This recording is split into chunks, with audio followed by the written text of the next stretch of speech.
it's always a great day to be in the same space with you guys. And today's topic is especially needed. It keeps coming up in all our other discussions. So it was perfect that we had a day set aside to talk about black men and mental health. And we do have guest Selah in the building. We have Marvin Baldwin Jr. on the way, and Paul and Kayl May are live in studio as well. It's going to be a great discussion. I had planned to have Dr. Akinyela with us, who is a licensed marriage and family therapist, also teaches African studies over at Georgia Tech, and he had to be out of town. So that we would had our expert on the panel as well. So, but shout out to him. He's always doing a great work. And y'all got to meet.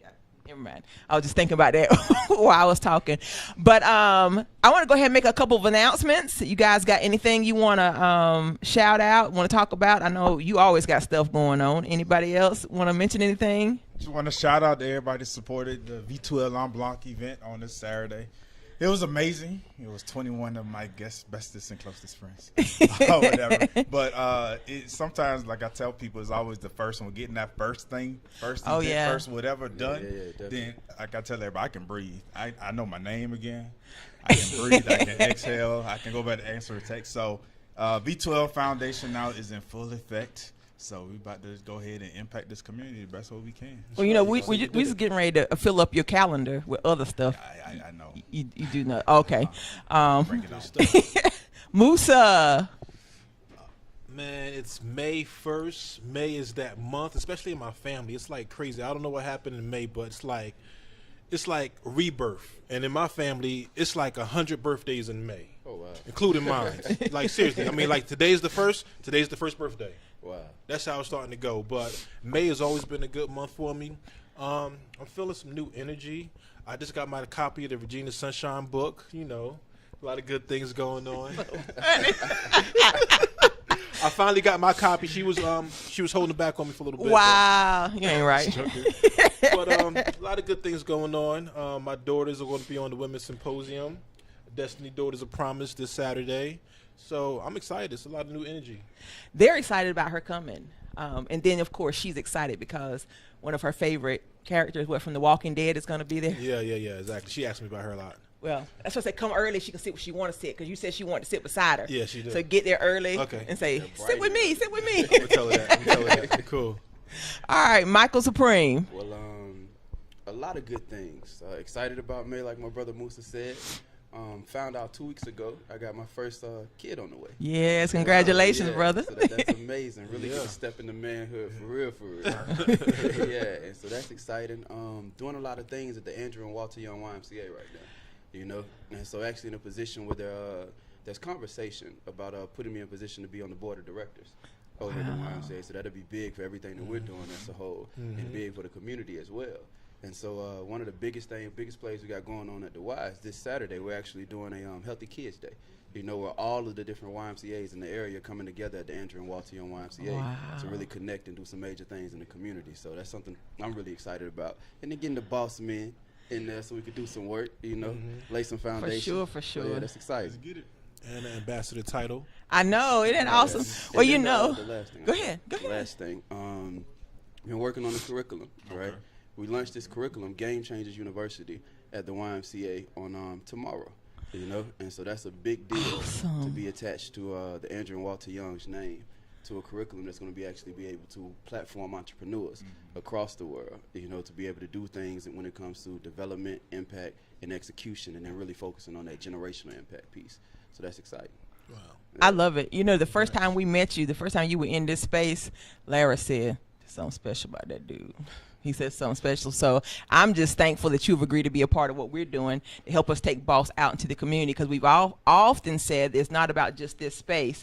This is where we have the conversations, but it doesn't make sense if this doesn't go beyond these walls and out into the community to change people's lives. So thank you for being willing to be the face of B.O.S. in the community. I appreciate you all for having me. Thank you, brother. Well, I did want to mention a couple of events. One, that the B.O.S. men have been invited to come out and I guess kind of work the event and interview some folk. It's June the 17th. It's a Juneteenth event in Simpsonville, South Carolina. It's titled A Family United. And it's come out and celebrate the end of financial slavery in our community with keynote speaker David Banner. So it's going to be David Banner. Professor Griffith's going to be there. Rick Mathis with the documentary Black Friday is going to be there. JR, the founder of the Black Power Wars, he's going to be there. Special Ed, you guys remember when we had him on? He's going to be there. It's a number of amazing people. They're going to be there. And that's an event that's been put on by Stacey Douglas and the Stacey Douglas Foundation. So I'm thankful that we get the opportunity to go and mix and mingle and bring some awareness to people. And again, that's June the 17th, 2017, 10 a.m. at the Heritage Park Amphitheater in Simpsonville, South Carolina. And if you have any questions or you want to vent, you can contact Stacey Douglas. You can go to my website and I will actually connect you with her. All right? So for y'all that can go, I'm looking forward to having y'all go so we can meet every single human being in the space amongst us that day. All right. For those who don't know, today is Motivational Mondays. Right behind me from 3 to 5, we have Drive to Your Dream with Demetrius Etheridge. And then every first and third Monday from 5 to 7, we got the next level with our good brother Musa Lotala. Yes, yes. And then 7 to 9, the wellness. And you didn't even make that announcement when you was making announcements. Yeah, I was so excited I skipped over. He got sushi on the brain. He learned how to do sushi, so he can Those 100 birthdays when it's crazy. And then after Musa from 7 to 9, we have the Wellness Architect with Kevin Thornton. And then from 9 to 11, we have 2 shows that alternate. One is Sister to Sister Radio, and then 7:10 to Slickville. That's Instinct Radio. Make sure you tune in. There is something for everybody at this station. One of my favorite shows, Tuesday nights, from now, is it 6 to 9 or 6:30 to 9? A Beer and a Conversation with Laris Hodges and his crew is an amazing show. If you want to tune in and really get some great information and great dialogue, tune in and support Laris' show as well, okay? And I did have, I had a couple things I wanted to mention. I'm running out of time. May the 7th, this coming Sunday, we're having a Meet Marissa Alexander event at JR Cricket's here on MLK from 6 to 8. For those that might not remember, Marissa Alexander was the young lady in Florida that was sentenced to 20 years in prison for firing a warning shot in the air when her estranged husband was attempting to attack her. Got a lot of national press, but she is out and she is on a mission. She has 10 different initiatives she's working on in the state of Florida. And so we're going to have a meet and greet, which we've gotten quite a few people who reached out to me about this. Again, that's going to be this Sunday, May the 7th from 6 to 8 at JR Cricket's MLK. It's the $10 entry fee. Come and meet her and support her efforts. My goal is to pack out the place and then make a donation to her organization so that she goes back with fuel and finances to be able to go and continue to do her great work. All right. And if you want more information, just go to my website, reginasunshine.com, and you can register there. All right. I think that's it. Other than B.O.S.S Show, June the 5th. Young B.O.S S Show. We will be broadcasting from the state capitol on June the 5th with our once a year Living Like a Boss Young B.O.S S Show, where we're highlighting young men ages 5 to 17 that are doing awesome things in the community, whether they're entrepreneurs, entertainers, preachers, you name them. You say preachers.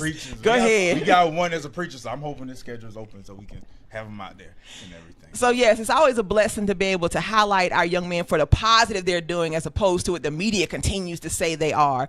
So if you have a young man that you want to have recognized on that show, email me at thereginasunshine@gmail.com. And if you have, resources you want to send, if you're a business owner or an individual that wants to bless these young men, contact Nick Bartley at money, gift cards. Oh, yeah. Email. I'm sorry. Nick, N-I-C-K at V2L Corporation. That's the letter V as in vision, the number 2, L as in legendary corporation, spell out .com. So again, any resources, money, gift cards, you name it, anything that we want to give so we can actually continue to support them and their efforts and everything. Absolutely. And Nick is your main contact for that. He is in charge of that project. So we're excited. And a big shout out to Representative Valencia Stovall for securing the spot for us again to come and broadcast at the Capitol. It's always great to have great friends like her at the Capitol who always say, whenever you want to come, let me know. I'll hold a spot for you. And we're going to feed them that day too. Right, Nick? Yes. Well, y'all going to get to eat too. So definitely come out and support these young people and celebrate them for the great things they're doing so it encourages them to do even greater things. All right? Well, I'm going to take a quick break, and we come back. our good brother Akeem Woodard is in the building. He'll be joining us along with our first guest, Selah. You alive in the air, Regina Sunshine and the Boss Man here. Wait. Something we're thankful for. We can't do that. We can't go to a break without talking about something we're thankful for. All right, guys, let's start with Nick. Something you thankful for, Nick? I'm thankful for life, health, and strength and everything. Again, having the event on Saturday, kind of, again, the whole reiteration, like Mike was saying earlier, about giving back to the community. God was telling them there is not about how big or how small, but when you realize that other people are in more need than you are, and you're able to bless them even with something small, it just makes you feel great. So that just kind of just reiterated again, pushed me deeper in my purpose and my mission. It is to make money, always, but again, just to help and give back as much as I can, even when I don't have. So I'm thankful to be able to do what I can do. Amen. Musa. Yes. I'm always thankful for opportunity. That's the first thing, because every day you wake up, it's another day, another opportunities. I've been in a lot worse places than where I am now, but every day is like a reset. When you wake up, that day you try to make it the best you can. So today is another opportunity, and look, I'm here in really great company, and I make the best of it. So opportunity every day. Awesome. Oh, and I'm thankful to have my voice back. Amen. Yes, because last boss show, talking like this. But you were trying. I'll give it to have you. my Barry White going on a little bit. That's what it is. Very white.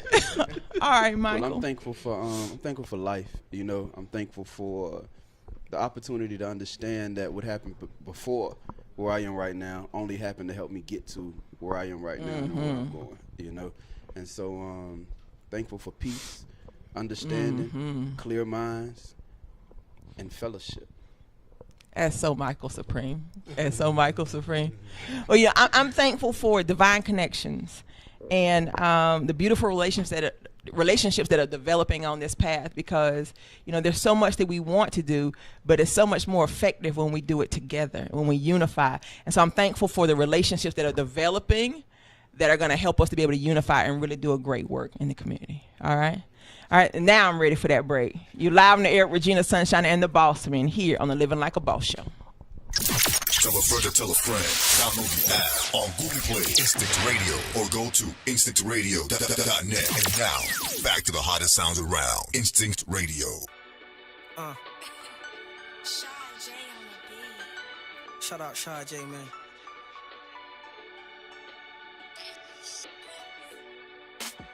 Nothing compares. Yo. It get like that sometimes. Yeah, I'm from a hood where you wouldn't dare to stand in my shoes. Most of the babies born lost left abandoned and bruised. And we ain't never had a vacation, a family cruise. The only shot we ever got to getting famous is news. Language confused, cherry candy paint on the hoop. It can get scary when you force the gang bang and shoot. Try to be careful and remain that dude. We train hard not to lose. Discipline, that be the base of the rules. Lose focus when they chase that bread. Wishing they had no regret, so surrender on the case that's fed. A teenager shot left for dead. That's the reality that most try to shake before they make their bed. Without a prayer, he was gone too soon. To live longer than a son were in the plan. Now his mom's confused. She read the word just to calm the mood. On nights she can't snooze. She lay awake and just cry in this room. Win or lose, yeah. I mean, I've tried a lot of things, man. I done got high, I done got drunk. I done had women, I done had money. But nothing compares to the feeling that the Lord gave me. I mean, I just feel free. Check. I was a product of the streets, born weak, devoured like torn meat, the flower from concrete. It's hard, but it's fair. What was placed upon me was needed just to succeed. Now I blossom through the weeds. I learned through my scars, though some still bleed. Got some neutral homeboys, but some of them still bleed. With signs they can read, designed to be a leader, but rather kill for a sport. I watch them die in the arena. Dead bodies to clean up, ride to the sun creep up. With or without the hood, death will come like the reaper. It's hard to recline, but that gun lift his feet up. Gather beside the grave, that's where everybody meet up. It happens too often, we have to choose coffins. Whether we win or lose, we lack in certain departments. Happy as a kid, shooting jumpers off the park bench without a care in the world. Now I'm serving the Lord, yeah. Hey, Mama, I know you didn't see this coming. And I want to give a shout out to my wife, man, a special shout out. You shared me with the world. I'm hardly home, man. I'm always out doing ministry. I always out making music. And it ain't easy sharing me, man. But baby, you hold it down.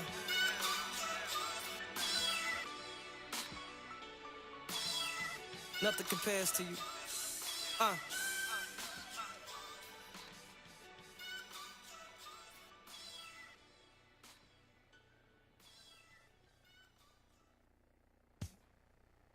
want to do something, man. I mean, she's special. Priceless.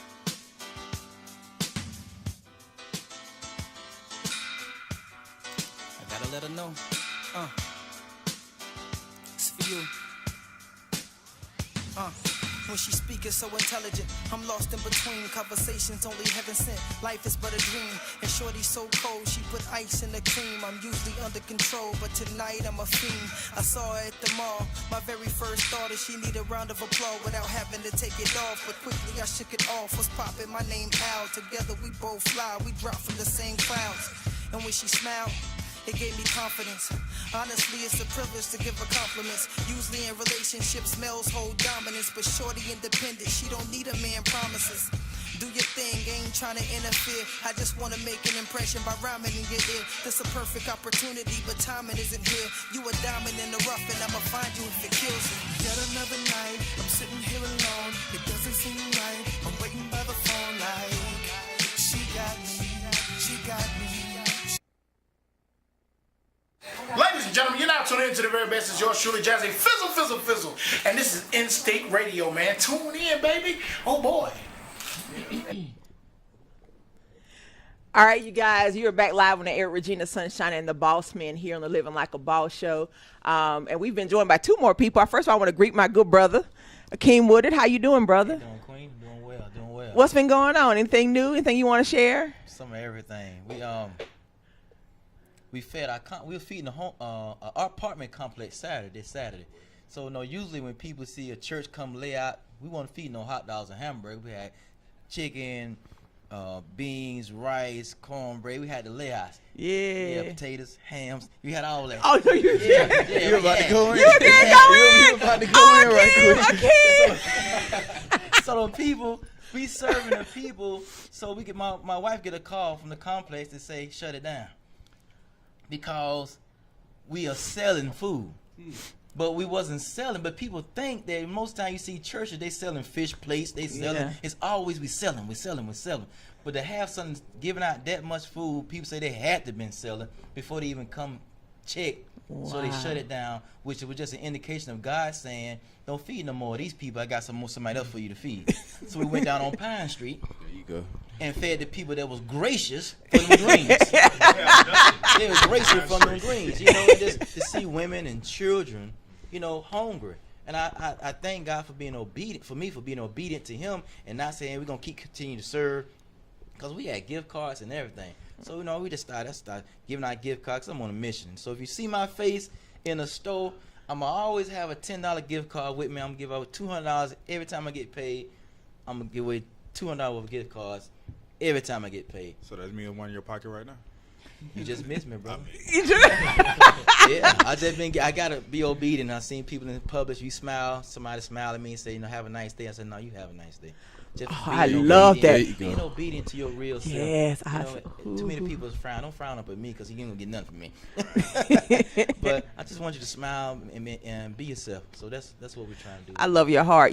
Just this past week, I was looking at I was actually loading up our Boss playlist from old shows. Yes. And I found your first interview when you came here for your interview, and I was like, wow. And Dana said that day, what did he say to you that day? Do you remember what he said? Yeah, he said, you're going to be a bishop, you're going to be a pastor. Uh-huh. Yeah, I wasn't no pastor. But you're a pastor now. Yes, Lord. Yes. So it's so great to see how God has been moving in your life. Yes, I'm grateful to have my brothers and the queen with me. Awesome. Well, thank you for being here with us. Yes. Text us next time you're giving out that food, though. I got a woman. She cooks it. She doesn't play. She cooked for 200. So your wife did the cooking? No, you got another woman. Okay. I'm sorry. I said sister. I said I'm sorry. I missed it. That's some major cooking to cook that much food for 200 people. But that's what she do, and she sister do it with a heart of gold. I love it. Heart of gold. So anytime you need something, event y'all throwing together, get at me. What's up? Oh, I was like, shout out. We got you. We call her Mama. Everybody call her Mama. She's the first lady of a church in Decatur, Miss Doris Dukes. Awesome. Yes. Awesome. Well, our first guest for today on our Black Men and Mental Health show drove in from a little bit. Welcome to the show, Selah. Thank you for having me. Where'd you drive in from? Greenville, South Carolina. How long did it take you to get here? Ooh, about 2.5 hours. Well, you did good. I You didn't run did any real traffic, thank God. You did real good. I think you were concerned about that. Oh, yeah, I was real concerned, especially on 85. Well, you know, a little bit from your bio, it said, 85. That's a whole other. The whole other situation. The Right. interstates in Atlanta show, you know. Right. It's in your given name. Can I mention that? Or you want to go strictly Brennan? What? Selah, better known. Selah was born in Atlanta, and shortly after 4 years of serving in the U.S. Army, in December 2015, he began his career as an artist. When he began performing, he gained recognition from a few important people in the Greenville area. One in particular being Stacey Douglas and the Stacey Douglas Foundation, which is doing the Juneteenth event that we're going to be part of on June the 17th. And you perform with a number of different people, and we're just glad to have you here. Tell us a little bit more about you and your music. Me, I'm a poet, spoken word artist. Like I said, I didn't start, cultivating my gift until a few years back, and I didn't get, really serious about it until December of last year. And once I started getting serious about it, God started placing people in my life, putting words in my heart, down on paper, and, it's been impacting and changing people's lives since day one. And I'm currently part of a group, hip-hop, spoken word duo group called Black Soul. And our main mission is, man, to bring music back to life, be honest about it, share our true feelings as far as what we go through in this world. Not this phony, fake stuff that that music is portraying today. We keep it all the way 100 in our music. And Black Soul is an acronym. It means being leaders as kings and students of life. So we learn, our biggest teacher is life, and we just want to share our experiences with the world. And I consider myself a king and a leader, and I just want people to look up to what we do positive in our music and our poetry. Awesome. Well, right off the bat, we want to go ahead and talk about the Juneteenth event and your connection with Stacey Douglas. So tell us about your, relationship with Stacey and the Juneteenth event. Now, how I met Stacey, I met her through a mutual friend through the VA, because she served in the military herself. I shared a couple poems with her, and she loved it since day one. And since she heard it, I had the opportunity to open up for Professor Griff in South Carolina through Stacey Douglas Foundation. And I did several other events for her as well, sexual abuse awareness, all throughout Greenville and Simpsonville, and also Greenwood, South Carolina. I lived in Greenwood for 17 years. Oh, really? It is the end of the world, but go ahead. I wasn't going to say nothing. It is, I know. And believe it or not, we just started doing this like December last year. So me meeting with her, it's just been going up and up and up ever since then in these few short months. Now I'm here. It's amazing. Well, she's doing some great work with some really powerful people, not just powerful in terms of name recognition, but that are actually doing great work in the community. Right. And so when I connect with someone like that, I see how she's moving. Mm-hmm. It's always a blessing to be associated with people like that. Let's go ahead and talk about you. One of the things you focus on, or one of the things you talk about, sexual abuse awareness. I mean, and today we're talking about Black men and mental health, and we're going to talk about how I guess that plays a part in some of the issues men are having as well. But why is that topic important to you? It's important to me because of my life experience and what I learned from friends and family members. And one thing that us men don't talk about is a hush issue is pornography. How it affects men, black, white, blue, green, how it affects us mentally and how we interact with women today.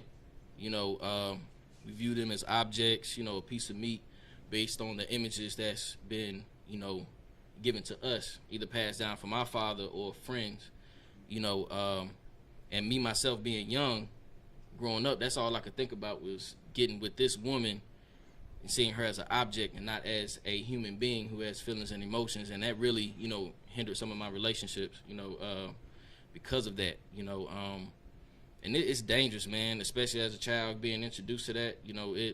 It affects you physically, mentally, emotionally, relationally, and people don't pay attention to that. And my heart goes out to those people who struggle with that. You know, I struggle with it today. And I believe that can change a lot of issues in relationships, and that itself will lead to cheating. You know, people don't want to see it that way. Like I said, I dealt with a lot. You know, I experienced it. You know, and it's when people sit back and really look at, you know, what it does to the male psyche, also the female psyche, as a young man or a grown man, you know, it'll really change your life, change your heart. So whenever you are attending these sexual abuse awareness events, what are some of the things that you touch on? The main thing I touch on is pornography, because like I said, that's my experience. You know, I've never been sexually abused, but that is to me a form of sexual abuse, especially if a father's like, hey man, hey, it's time for you to get some hair on your chest, watch this. You know, hey, let's go watch this. You know, your friends, you know what I'm saying? Like, it's not done on purpose, but you feel like it's needed as a young man to become a man, to get your first taste of the good stuff, you know? Awesome. Guys, I know y'all got something to say. Let me put this on record. I've never been a fan of porn, because, like, I never seen a nice porn, even the times that I tried to watch it. But it kind of, what you said about that, and you're right, a lot of people don't want to touch on it because it's so manly to say how many females you have, right? And now you're in an industry where people get recognition for being manly and saying, I have cash and this is what I do to women, right? And like you said, you're doing something to change the game and to speak the truth. Right. So, I'm not sure if I really have a question, more like a comment.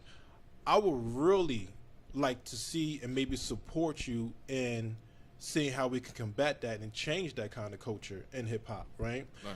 I mean, don't get me wrong. We up against a machine that's going to have millions of dollars to promote the same kind of music, because 99% of the hip hop I buy now hasn't been promoted.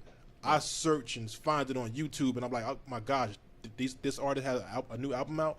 So you're up against a beast, but I salute you for putting out truthful music and touching on topics that other people are scared of. Because some of them, let me say this. I got a lot of friends in the music industry, right? And some of them, exactly what you're saying, they say, I understand why these guys have sexual problems, because they do it too much. Right? And this is people in the industry telling me this. So I salute you on bringing up the topic, because it's one that need to be talked about. Awesome. But a lot of our industry's people, they caught up they're in the mixtures already. So either you gonna go in the mixtures and get them out of there, which is kind of harmful, because you might not come out. Just being honest.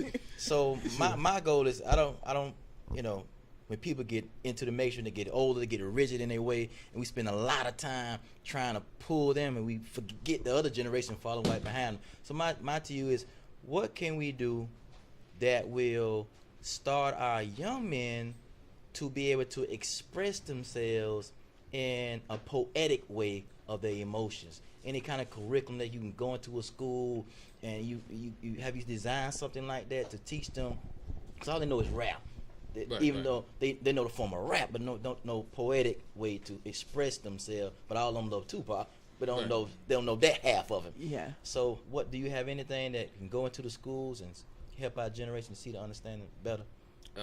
I would encourage them to write out whatever is on their mind. You know, they don't necessarily have to share it with anybody, but that's me writing poetry, is me, you know, putting my heart on this piece of paper, you know, sharing my heart with the world, healing myself. You know, it doesn't have to rhyme or do anything like that, but for me, poetry is a form of medicine. You know, if you can't talk to somebody, write it down on a piece of paper, store it away, and let somebody read it later, or go back and pick up on it. You know, like, I don't want to be religious, but you know, the Bible says there's life and death in the power of the tongue. Absolutely. So get them words out in the atmosphere. Speak positive affirmations over your life. Write it down, believe it, you know, set goals for yourself, and also you have to change your environment and change what you're ingesting as far as music, entertainment, movies, television, and all that. I mean, it's not an easy process, but it's so much easier you make it so much easier on yourself when you make that decision. Like, all right, you know what?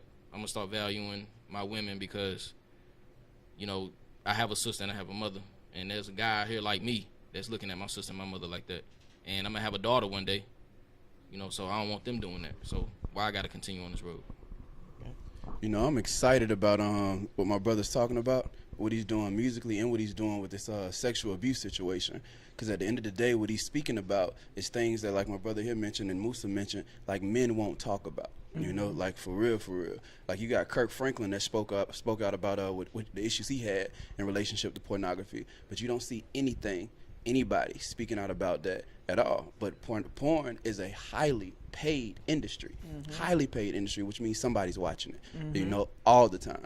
And so when we look at what's going on with these young people, with these kids, like my brother mentioned about the writing piece, like the creative piece, like getting stuff out, like everybody here at this table understands that you are a reflection of what you see, you know? And so if my dad is putting me in this environment where I'm exposed to this, or my next door neighbor is putting me in an environment where I'm exposed to this, or my friends are putting me in an environment where I'm exposed to this, then guess what? I'm gonna become that. But when we go back and we look into the depths of what's going on, these people that are in these movies, in these porn flicks or whatever we want to call them, like these people are probably more broken than any of us sitting at this table or anybody that's watching it. And so it's like when we talk about healing, it's about getting everybody that's at the table, getting the kids, anybody that's engaged in those type of situations to understand you got to look at who you are first. And you got to be willing to embrace your flaws 1,000% in order for you to be able to move forward and even understand that that's an issue. Because for some people it's just okay, it's just a norm. Well, you know, one thing I was going to mention, you know, I have a 21-year-old son, and when I talk to people about how Gabe's dad is with him, it's so different than most conversations you hear from father and son. My husband was so much more concerned about his integrity as a man, and he used to. I mean, when other men were pushing their sons to date, he was like, "No, you're not ready. You don't need that in your life. You need to focus on being the best man you can be, and then then go and find who you're looking for." And it's a different conversation, like you said, because normally it's no, this is what makes you a man. So it has to be a conversation amongst men about now what is it that makes you a man, and how do we then translate that to our young people. So I think it's important, yes, that you're having these discussions and that other men are taking these topics and these viewpoints back to the barbershop, back to the places where people gonna be like, nah, man, and really stand in your truth and say those things that matter. You say something? Go ahead. I got to say something. Brother, I salute you what you're doing. So I'm going to make this proclamation on the B.O.S. show. Brother, if you help me in June to pull together poets that would speak life into the truth, I will have you the venue, and I will put up the $1,000 prize to the winner. Whoa! I got you the venue already. Good job. And I will put the money up. You can pull them all in. I will load it up with students and righteous poetry. Because sometimes we get the poetry together, it's all just centered toward black. But it's going to be more than black people that you're Right. So I will have you the venue. I already got the venue, but I will put the prize up myself. We make this deal on the B.O.S. show. Okay. That's what's up. All right. That's B.O.S. in the community, right? That's Michael, that's B.O.S. in the community. One of the things we want to talk about today is the challenge men have with opening up about the issues that they're having. And so when we talk about mental illness, when we talk about sexual abuse, all these different things, what are some of the things that you think that keep men from being willing to open up? Looking like a punk. I mean, I can't be more real than that. Looking soft. Like what's portrayed with men today is that you can't be soft in whatever form that you're going through. I mean, I teach my sons, man up, be stop being soft. But that's only like, when you get a little bump and bruise, you know what I'm saying? It's all right to suck it up. Stop crying about everything, But when it's something serious and it's really affecting you emotionally and physically, it's we gotta open up as men and do that, because we don't understand how much we can help the world by opening up ourselves to the world. You know what I'm saying? And I'm a firm believer in that. In my household, outside of my household, here, you want to ask me anything about my life, I'm gonna share it, because not only am I helping myself, I'm helping you too. You know, every time I tell somebody about what I'm going through, it helps me get through what I'm going through a lot faster. Awesome, guys. I'm gonna say, stop being afraid to do it, to go it alone. You understand? Like, stop being a follower. When everybody decide they want to go and smoke some weed, and you just in the back of your mind you don't want to smoke, don't end up smoking because everybody else is smoking. You know what I'm saying? Getting back to the sexual abuse thing, like I said, I was never a fan of porn, but when I was being introduced to it, and it wasn't giving me the thrill everybody else was getting out of it, I'm like, what's wrong with me? You understand? So at that moment, maybe I wasn't afraid to go it alone. You know what I'm saying? So I was following they said this is what we should do. Okay, 6-on-1 with mops and brooms. That wasn't exciting. Like, what is this? So, but it's like we know better and we feel it in our heart, and we still follow that crowd that's following another crowd. So don't be afraid to walk your own path. Absolutely. So what type of transformation when a person hear one of your pieces of artistry, your spoken word or rhymes or whatever, what type of transformation mentally is it, like while you're writing, that you want them to experience? I want them to step outside of themselves and feel my words and internalize them. It's so many different forms of hearing and listening that we don't pay attention to. Like, I can hear you, but am I really listening to you? You know, am I listening to you, but am I diving into what you're saying? Am I giving you my all, my eyes, my, all of my senses? Am I doing that? When I want people to do that, and you do that with anything, negative or positive, it's gonna have an outcome, negative or positive outcome on your life. That's all I expect from people. And I've listened to bruh's music, like right before we came in here, and like it's the vibe, the essence, the core of everything that's going on over there. It's like old school Outkast, old school Kanye. Like, it's what the game is missing, it's what the industry is missing, it's what the people need to hear in order to be able to move forward. And just like you just said, like, if people got to take the opportunity to really, really inhale what's going on over there, it's a problem. Well, we talked before the show, and I don't know what you're feeling now about, you spitting for us, just whatever was on your heart, whatever came up. You got something that came up? Yes, I do. All right. Selah. I think about my life and the way I used to live it. Living without purpose, merciless, heartless, ready to do anything, like, regardless. But the fact that I was nauseous, I was sick, till my homie told me I needed him who died for my sins because it was costless. Now my flesh acting all crazy like some white dudes in the mosh pit. I'm surrounded by death. All I see is darkness. But I thank God for the fact that I can see. Because anybody in their right mind know they can't see in the darkness. Selah. Pause and think about that. And just for the simple fact I know that my flesh, I gotta beat it like a Mike Jack. And this ain't Thriller, but I gotta keep it real with the man in the mirror. Call me Monkey Man because I'm on my guerrilla warfare. I declare against the sins and principalities that's in the air. Unaware of the fact that the enemy is slick like Rick. I do like cereal, but I don't like tricks. That's it. I'm done with this foolishness. I repent, Lord. I repent. I want to do right, but this flesh I gotta fight with all my might. God give me strength because I sinned and I repent. This body ain't mine, I forgot it's just for rent. Lend me your hand, show me your plan. And counsel me, Lord, and on your word I will stand. I understand. I need to be a man and get myself out this baby stroller.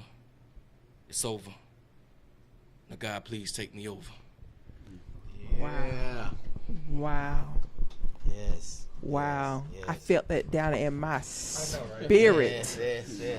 I felt that down. I mean, I got chills. I felt the spirit move as you were speaking. The King, you saw this already. I already saw it. I'm going to be obedient.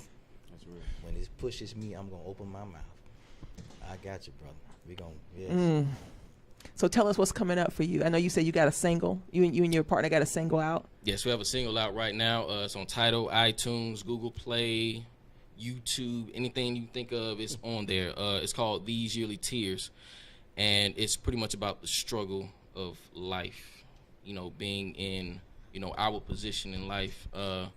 You know, when one of the questions on the song that my partner Raheem asked was, is it the sin I'm in? Is it the skin I'm in? Is it the government? We weren't trained to win. You know, and like I said, we feel everything that we write and we question everything. You know, why am I in this position? Those three things.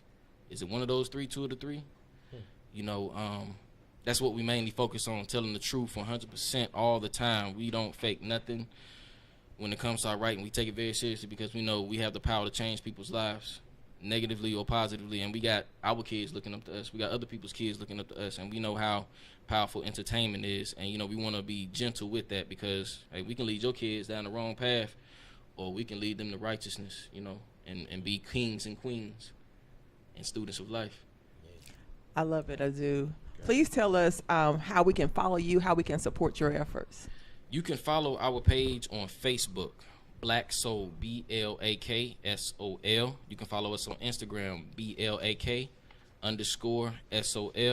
We're on Twitter, BLAKSOL. We are also on, I believe, Snapchat, BLAKSOL. So no one else out there like us. We're the only ones. Being leaders as kings and students of life, there will be no other. Awesome. And you're going to be there with us on the 17th, right? June 17th? Most definitely. So I just want to mention again, if you guys want to come meet Selah, you want to come out and hear him perform live, he's going to be with us at the Heritage Park Amphitheater, June 17th, 2017, starting at 10 o'clock a.m. in Simpsonville, South Carolina. A lot of other amazing people, but I'm looking forward to this is going to be something special. And I would just say this, continue to be you. There are going to be times when people that look like you and who say they, you know, should support you are going to be standing against you because of the things that you're speaking. But you're going to have to, if it's nobody but you and God, if it's nobody but you and God, you do what he has told you to do. I will. All right. Anything else before we go, guys? Nah, I'm still messed up from that last piece. I have nothing else to say because, again, like you're saying, the transformation, I'm sitting there listening to the words.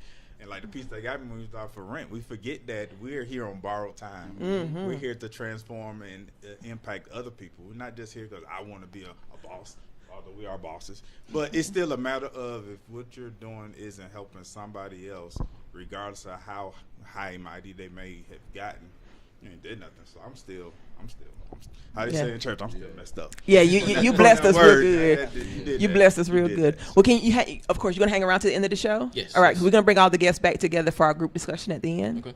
All right. Well, we're going to take a quick break. When we come back, Marvin Baldwin Jr. is here, and he's going to be here live with Regina Sunshine and the Boss Men here on the Living Like a Boss show. Instinct Radio, it feels good to be here. It's your boy Shout L.O., K.O.P. Right now, we're in Atlanta, Georgia. Instinct Radio. You ain't here, you ain't nowhere. So let's get it. Spend time with your family? Sure I do. Good. Because a man who doesn't spend time with his family can never be a good man. You're my older brother, and I love you. But don't ever take sides with anyone against the family again. Ever. Yeah, I ain't the man, I just know his name. He more like Superman, I'm close to him like Lois Lane. Seen close friends lose their life cause they ain't know the game. When some tried to get over, they got left in the slowest lane.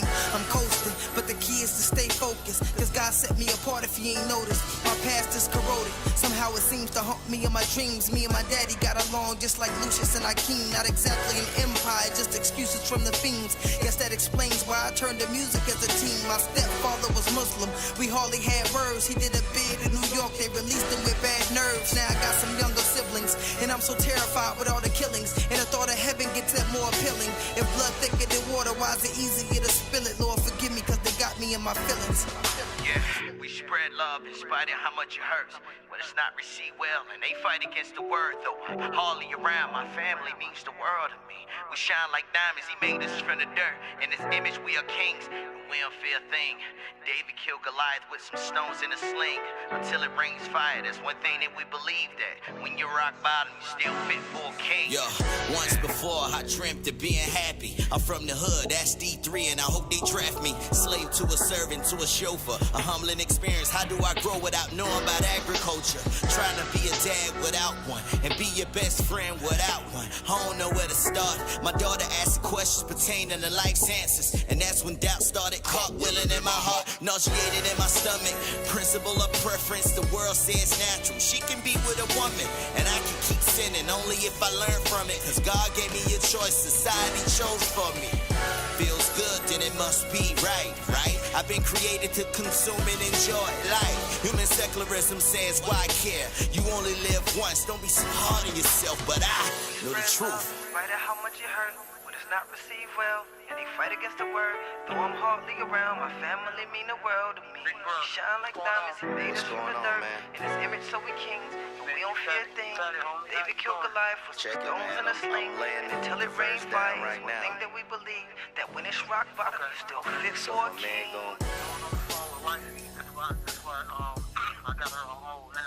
Okay, no, I ain't want nothing. I ain't want to hold you, man. My man Jordan gonna be sending you that in a minute.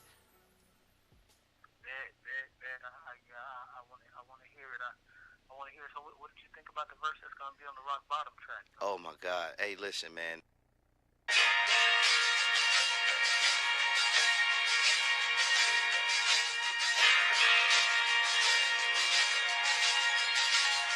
I want him dead.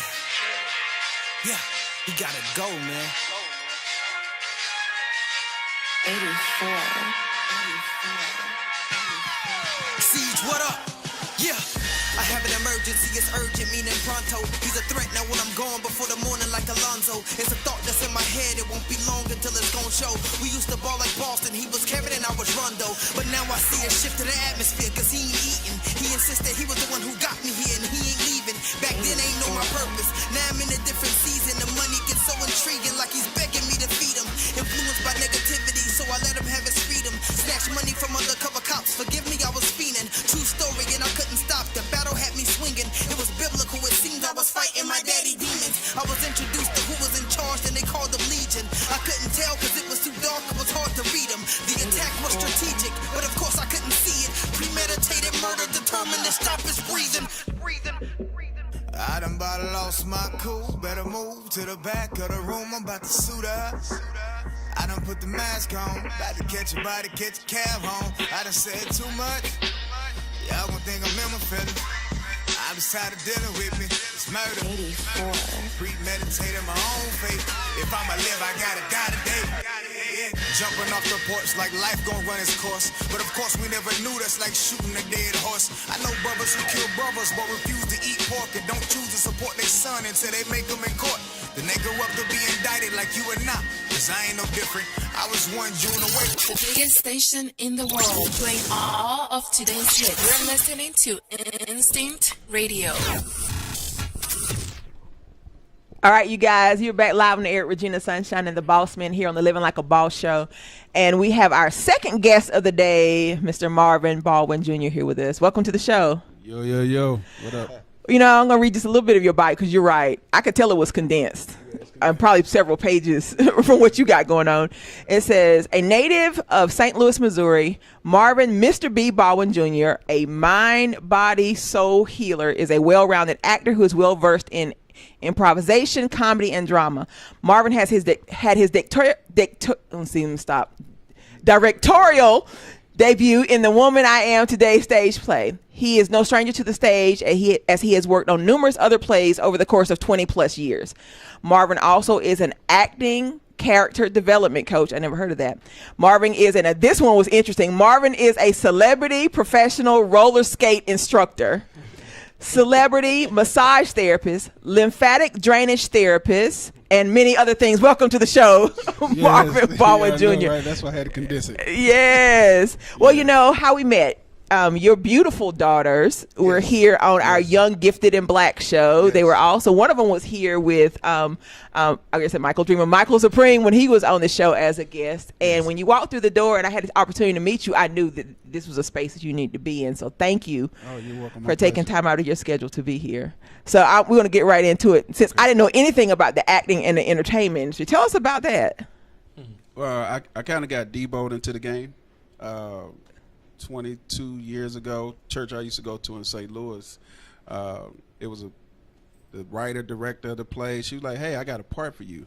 You know, I'm from the streets, you know, gangster, gang banging, shootouts, you know, been through it all, you know, seen stuff. And she's like, oh, yeah, this part is a drug dealer. Huh, okay. Yeah, okay. Yeah, okay. So that was pretty easy because I was fresh off the streets. So, you know, I played that role, and I've been in it ever since. Every year for the past 22 years I've been acting, plays, movies here and there. I've written some short films. I wrote a feature film. So I'm actually one of my youngest daughters, India Baldwin. She's 17, and I gave it to her to read. You know, kind of proofread, see what she think about it. And I say, if there's anything you need to add or take away, I'm giving you liberty to do that. So I want to incorporate her also on the project. Well, I have to say this, after meeting your girls, two of your girls, beautiful, beautiful spirits. You know, you meet a lot of young women out here that are trying to figure out who they are and where they fit. When I say that they are two amazing human beings, and I'm sure as a parent that blesses you, well, you already know, they're awesome. So before we even start talking about other stuff you do, talk to us about your role as a father and how important it has been to you as a man to be the kind of father you are. Well, I can honestly say that my father wasn't in my life, so there has been some bumps, some struggles along the way of what I see as being a good dad or a good father. Had some struggles, you know. With my girl, I have 5 daughters. Those are the 2, Daya, which we named her Daya, being her mother, but Tracy Baldwin, and Mako Real. Yeah. They are, my 2 oldest daughters are in St. Louis. And so even with them, you know, just the struggles, not knowing how to be that dad, but my heart's desire wanted to be there for my babies, to be there for my children. I finally got it. Something kicked in, something clicked, and now it just changed for me. Things changed for me. You know, Mako Real, she treated me to brunch yesterday, just me and her. And that warmed me up, you know, made me fuzzy. And they see the change. Yeah. They see the change in their dad, which as a dad, you know, I know that my labor is definitely not in vain. Amen. Yes. My labor has definitely not been in vain. And the fact that your children see the change and then they start to respect you as a father, as a man, makes a difference. You know, those are the women who are influential in my life. My mother, influential in my life, and my grandkids. You know, my oldest daughter, Sierra, you know, she just turned 27. And my other daughter, Tia, she'll be 25 this year, along with Mako. Tracy's 19. Yeah. And India, Adaya is 19, and India, she'll be 18 in December. Well, they're a beautiful reflection of your love for them. I have to say that. And, Michael, you know those girls. Just amazing. Yeah. All right. Mind, body, soul healer. Talk to us. Well, it's definitely a God thing. Here's the thing. When people are affected in their soul, it affects their mind, and your mind affects your body. You cannot separate it. When God has given me a mission, because of what I've been through, where I've come from, you know, I died when I was 16. You know, I had out-of-body experience, overdose on drugs. I've had miracles happen in my life. Police shot at me 16 times, you know, running from them. And the bullets ricocheting off the gate directly in front of me. It felt like I was being hit. I'm talking about miracles after miracle after miracle. And that's how I know when you walk in your purpose, your God-given purpose and your calling, you have a mandate. You're required to accept the call, and that's what I did. And see, God, what think about God? God extends life. He extended my life, and then he give you extra life, because he told me, I was at the crossroad. He said, "Look, you want to be a gangster, or do you want to serve me?" I said, "God, okay." He showed me the mindset of Al Capone, scared the hell out of me. I'm like, oh, yeah. No, sir. I'm good. Hey, you know, I was like, nah, I'm good. And so, but I've had death threats. somebody wanted to put a contract out on me to kill me. So I felt the spirit of death riding my tail. You know that movie Ghost? That is real. I was like, follow me. The spirit of death is for real. And when I made a decision to say, okay, God, I don't want this lifestyle no more. And I had to change. I did that 180. Went the other way. He extended my life. And yet still, he still extended my life. So it is my duty and responsibility to empower people, men and women and children. And so I have to expose myself I had to be transparent to empower the people. Because especially as a man, you know, they said, the brother was talking about, you know, toughen up, you know. And we've been programmed and bamboozled and trained to say that a man not supposed to cry. A real man cries. Because how are you going to effectively be in tune with that woman who is emotional? You have to have a balance. And if you don't have a balance, that's why there's a lot of divorce in the homes. That's why there's a lot of chaos, because we as men are stepping up to the plate, empowering our women. And so you got women calling each other bees and hoes and all this type of stuff everywhere. Why? Because we, pimps, what do they call their women? And then in turn, women call themselves that. Now you got people on national TV, women calling themselves, I'm a bad. We as men, we make the difference. Mm-hmm. So and I told, you know, I'm on a radio show. I'm a radio personality too on 1100 AM on the Move radio show, Patricia Goins. I'm MBJ Live. So I talk about real stuff that matters. I make people think, empower people, and that's what it's all about. Mind, body, soul. If I can get to your soul, the damage that was done when you were younger, if God has given me the power, the unction, the authority to straighten up and correct the soul, everything else gonna fall in place. Awesome. I want to say to your kids, because I always tell brothers, to me, excuses, you know, are only cushions for your defeated mentality. Yeah. So you didn't make an excuse that, you know, I didn't have a father. Yeah. You didn't use that because people try to use that they use that as a cushion for the defeated mentality. Yeah.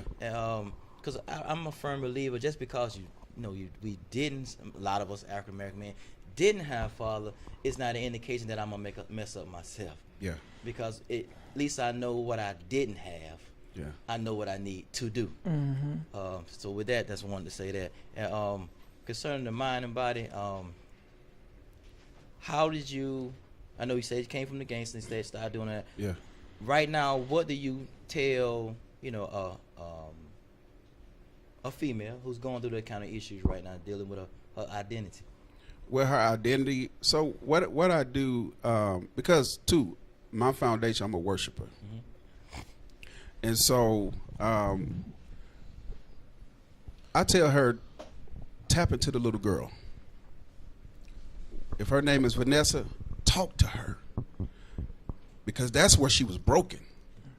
At 7, molested at 7, damaged at 8, damaged at 9, damaged at 4. You need to go back and talk to that little girl, empower her. How do you do that? Okay, let's do mirror talk.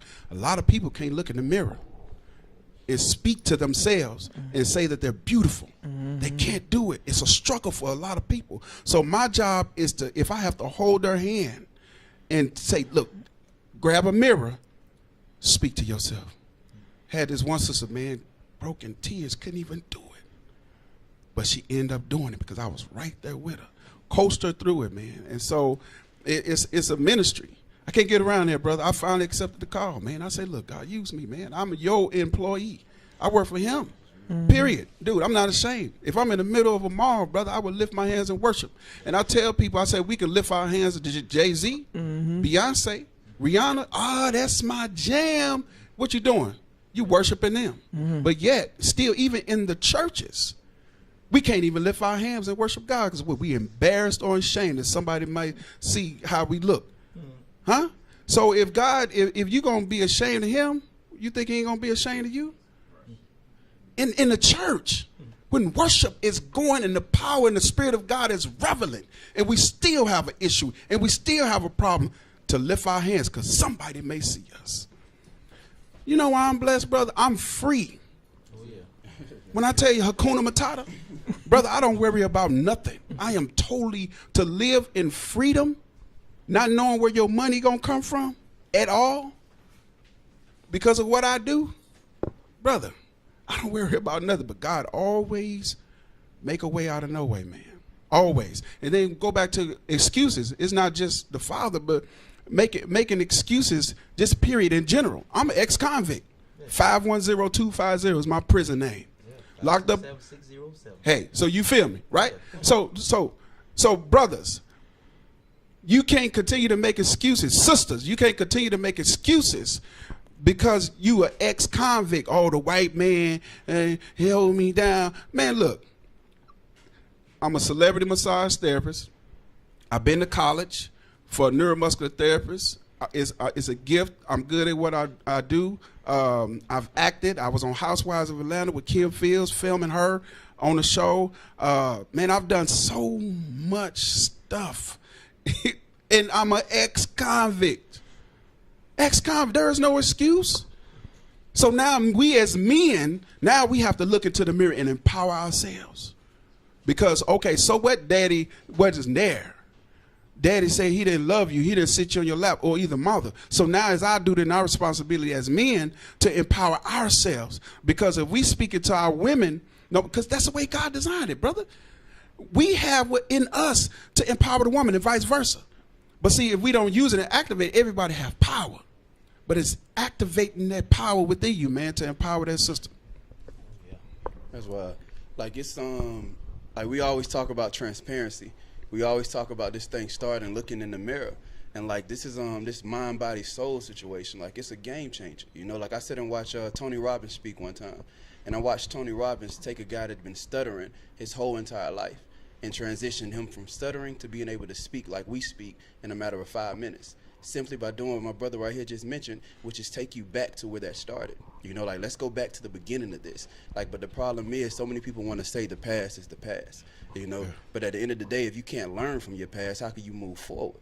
And so I'm excited about what you're doing in a major way, but it's like it needs to be more of it in the community. You know, it needs to be highlighted a whole lot more so that people can engage. Because when we look at us as a people, I had a conversation with a guy the other day, about a month ago, and we were doing a historical march, youth march around this area, around this side. And I asked him, I said, hey man, like what is it like growing up back in the day when racism was at its peak? You know, what is it like doing that and then coming here? Like how can people maneuver and move and be sane? Because it's almost like you just went to the war. Like people come from a war, they come back shell-shocked. Like if people went through what we went through back in the day, like how can you really seriously sit here and act like everything is okay and everything be good? And he said, brother, like it'll never be good. But what people need is that therapy. What people need is somebody that's going to take them back to the root of the issue so that they can see how that issue wasn't an issue at all. The issue was something that helped them platform to the next level. So I'm excited, bro, but we got to connect to get it more involved in the community. You know, I must say, man, you know, I was massaging Tyrese. You know, he's one of my clients. Yeah. And he said, brother, you should call yourself Marvin Gaye Soulful Hands. Brother, I'm like, nah, brother, I ain't calling myself Marvin Gaye nothing, you know. But the soul stood out. And I was just playing around with it, you know, mind, body, soul healing. I was like, yeah, I just threw it on Instagram. I said, wait a minute. They have something here. No, for real. You know, and so I went on Harriet, man, LLC, that joker, snatched it. Right. You know, it's my brand. Right. Yeah. You know, I went out to this event the other night, man. Rod Minga, a friend of mine, comedian, I had a polo ironed it and everything with the little club man with the horse or whatever it is. And I said, you know what? I'm not wearing Ralph. Not at all. I'm gonna wear mind, body, soul. Right. I'm not gonna represent somebody else who ain't not paying me. Right. So I'm gonna represent my brand everywhere I go. That's real. Because what God has given it to me. He inspired me. And so I'm just grateful for it, brother. Yeah. I got a quick question for a young man that has an 8-year-old daughter. And I know you said you have 5, right? Yeah. So my daughter, she started talking at 9 months. She's very inquisitive, right? Very sharp. So she goes to school last week and she comes back and she's upset because some of her friends are saying, do you know this song? And she's like, no. So her friends tell her, you need to start listening to more hip hop, right? So yesterday, she utters out of her mouth, it feels good to be a gangster. Right? So really my question is, because I'm not sure if I handled that right, because her daddy got some real life gangster issues that I haven't told her about yet. Like, I haven't memorized my prison number like you two did, but it's like, I got one somewhere, right? So, I didn't memorize mine, right? But see, that's the conversation I have to have with her, and at the same time, I got to keep her walking the straight and narrow, and then she's dealing with the outside influences, right? And because your daughter are a lot more older and mature than mine, I would say, have you had to deal with that, and how'd you handle it? Well, here's the thing, man. Train up a child in the way they should go. When they depart, they will not. I mean, you train up a child in the way they should go. When they get old, they won't depart from it, So you have to empower her now while they're in that incubation, that molding phase. Still, man, the mirror. Tell her who she is. Tell her who she is. As a man, this is something a woman can say it all day, but when a man, oh my God, yes, speaks it, oh my God, yes, because that's the way God designed it. Yes. So if whoever it is, it don't have to be her father. You know what I'm saying? You know how many wives whose lives I speak into, and they got a husband, and empower them and change their household. You don't necessarily, brother. You have, if it's your responsibility, obviously it is. So if her dad's not doing it, then it's your responsibility to speak that into her life. You don't have to go with what everybody else say, dude. This is who you are. If you already see who she is, you're beautiful, you're creative. This is who you are. You're a leader, not a follower. Whatever, life and death in the power of the tongue. Life and death in the power of the tongue. So you put that stuff. God has given us that power, man. We can think stuff, it can happen. When we tap into that, man, when you tap into that level, and the only thing that's binding us, keeping us bound, is the traditionalism of men. That's it. But once we get past the traditionalism of men, man, there's a whole nother other levels, and you think you got faith now. Brother, man, we scratching the surface. Scratching the surface of faith, man. Brother, I speak stuff, man. 10, 12 years ago, I said I'm going to be a world. I said about 12, 13 years ago, my ex-wife was a cosmetologist. They said, oh, you should try to hook up with Tyler Perry. I said, you can't just walk up, hey, Tyler, give me a job. I said, mark my words, Tyler Perry going to come to me. When I moved to Atlanta, and this 10 years later, 2010, his casting director came to a play we did at the 14th Street Playhouse. A week later after we did the last show, guess what showed up on my call ID? Tyler Perry Studios. My second day of college, I said, I'm going to be a world-renowned massage therapist and a celebrity massage therapist. Brother, my name has reached China. I've had clients come to the States, brother, don't even speak English, had to experience my massages, and I'm a celebrity massage therapist. So there's power in those words, brother. You speak to that sister, man, and you conform her, and she'll start changing the atmosphere, brother. I'm about to. Yeah. And I'm tearing up because when you were just saying that a second ago, it took my mind all the way back to February. Like when I was telling y'all, I started substitute teaching, and so. Although do we really give out worksheets or whatever, but it's still a matter of when you got so many women in the school system and they do what they do, because we have one sitting right here, but when you have a male presence coming to the classroom, it commands a different type of authority, as long as you know what to do with it. It's one thing to sit here and like, shut up, sit down, but it's another thing is, hey, what are you doing? How are you doing today? Like every time they walk in, I say good morning, each and every one of them, and that, like, what is that? Because they never heard anybody say it. So it changes the psyche. You need to smile today. Why aren't you smiling? Smile. Just the simple stuff. I'm not going to sit up at the board because I didn't get board work to give out. But it's those simple words, and then it changes the students. And then after they see you a while, then they start opening up. They start doing, I had this little girl, she's like, are you coming to our 8th grade graduation? I'm like, I don't like you like that. But it's still a matter of you have one that act all hard and rough, but you never know what's going on in a home life. You never know how your simpleness actually impacts your presence just impacts them in a different way. They see me, whether it's Monday through Friday, got my bow tie on. What I had on, I think I had on my Army cargo pants, but I still had on my bow tie and all that kind of stuff. So they see this different male image or whatever. So everything you just said, it confirms some stuff. And I talked to God, I was like, no, I don't want to do that. That's not for me. I don't want to be in the classroom. Leave me alone. And that kind of good stuff. But that just kind of just spoke to me a second ago in terms of more stuff that I need to be doing. It's your job, your responsibility, and your duty. From here on out, your responsibility is to speak a life into each and every child. Not just, hey, how you doing? Speak life. They're coming in mad. You're going to be powerful one day. You're awesome. You are loved. You are beautiful. It's your job because God placed you there because He's been dealing with you. Anyway, that's you, brother. That's your job and your responsibility. And they will never forget you. Never. Never forget you, brother. Because sometimes school is an escape for a lot of children. Well, I got to say this before we go to break. I know we're behind schedule, but everything you said is so true. For those who don't know, I have a 21-year-old son, Gabe Robinson. And from the moment Gabriel could speak, we've had him doing positive affirmations.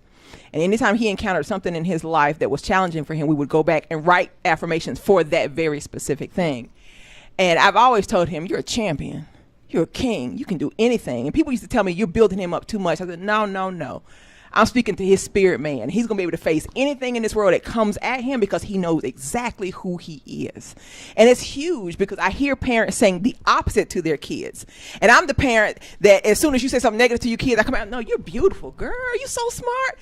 And they don't even realize what I'm doing. But I'm basically, debunking everything you just told your own kid with the truth about who they are. So I can help water down that mess you just poured into your own child's life because it's so important. People don't realize the power of your words to shape not only your reality, but the reality of those that you're around. So I love everything that you're doing. We got to have you back. I'm already thinking about some events that I want you to come and speak to the men because it makes a difference when a man is speaking to men because they hear something different. And I've said before, a man's voice in a room commands a whole different attention than a woman's. I have been at McDonald's with my husband and my son calling Gabe's name, Gabe. And John Statham say, Gabe, and every child in the building stop moving and stand still. It makes a difference when men are speaking into the lives of not only each other, but our children. So I thank you for everything you're doing. And we've been blessed to have you here. Can you tell everybody how they can reach you, how they can follow you? Instagram, Mind, Body, Soul Healer.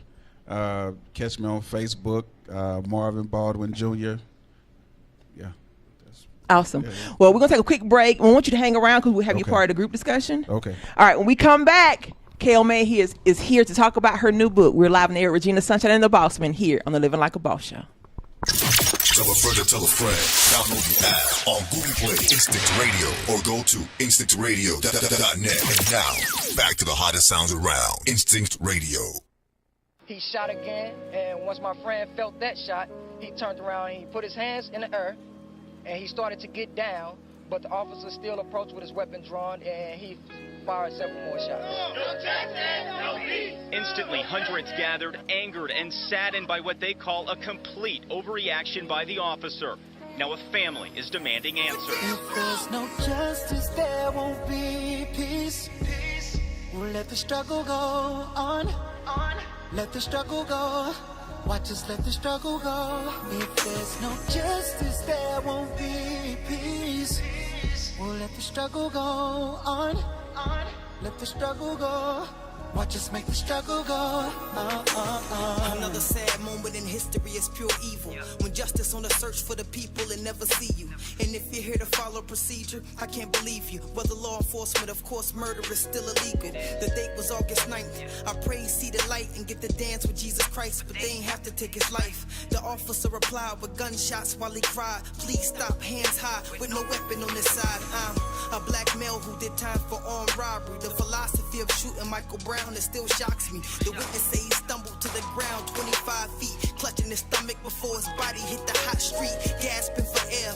I ask in despair, will we ever be equal, or should I ask if you care? This a message for people who tend to blast unaware of teardrops and closed caskets. The answer is clear. No justice, there won't be peace. We'll let the struggle go on. Let the struggle go.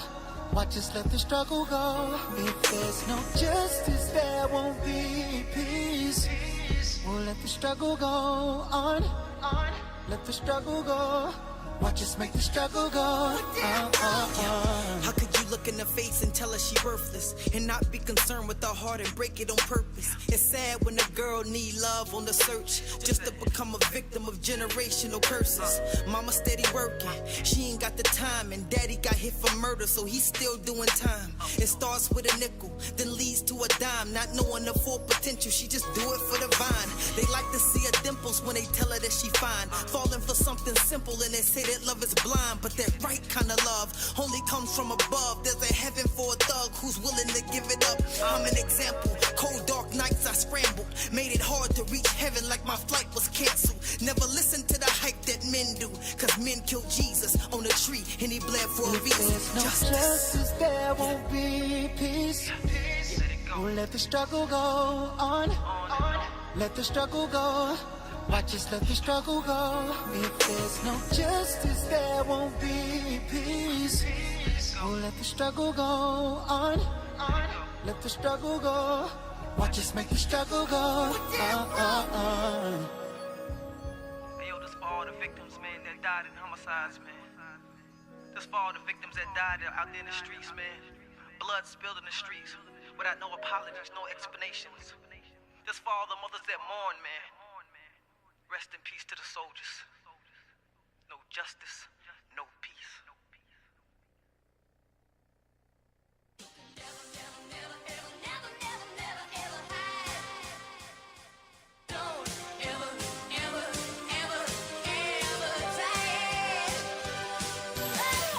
Yeah! Greenville, Spartanburg, Carolina, stand up! Okay, I'm going in, go and pass me the mic. Cause my savior paid my debt, there's no asking the price. Even knowing that the enemy was after his life, he still came to earth to chill, like a package of ice. Now for those who don't know me, like he actually nice. I'm not bragging on myself, but they actually right. If you not living no gray, I'm asking polite that you kindly step aside while I actually fight. Cause I kill my flesh daily, you can go ahead and talk mine. Faith never shaky, was it built upon a fault line? Oh no, built upon the most high, no post by. That's why his word suits me, so perfect, no bow tie. But if you fake it, you should really stop, man. He should never end seat like a 1990s pop that. So calm down with that hooting and the hollering. Christ don't need a Twitter if you really wanna follow him. Yeah. Look at my life and see the perfect hand of God. To continue on this path, I must admit sometimes it's hard. When obedience is questionable and lines you draw across, you Say what's said, and this your boy Shout Hello. Right now, you're on Instinct Radio. Let's get it. Shout it. All right, you guys, you're back live with Regina Sunshine and the Boss Man here on the Living Like a Boss show. This is our Black Men and Mental Health edition, I guess you would say. And our next guest, we have Kayl and Paul. Hey, how are you guys doing? Great. What about you? Doing good. Doing good. I'll let you introduce, because you know you're part of Instinct Radio family. So I'll let you introduce yourself. Well, my name is Kayl May. I am one of the co-hosts for Women of Empowerment Radio here on the #1 station of Instinct Radio. And this is my husband, Paul May. I can speak for myself. Well, we wanted to have you guys on today because you wrote a book specifically about your journey in your marriage, and I just wanted you to share the book and allow you and Paul both to share your thoughts on what you've, I guess, the journey you've been on and moving forward. Okay. Well, the book is The Unveiling of a Mask, and we decided to call it The Unveiling of a Mask because no one knew that my husband suffered with schizophrenia. a mental illness.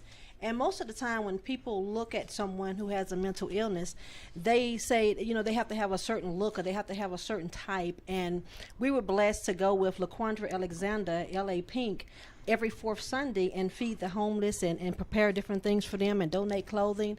And some of the people who were there would come in and say, you know, that person's crazy, because they have the look of something is wrong with them. What they don't understand is there's not a look to a mental illness. You can be standing right next to someone, and most of the time they were, because most of the things that we do together. They were standing next to someone else who had a mental illness.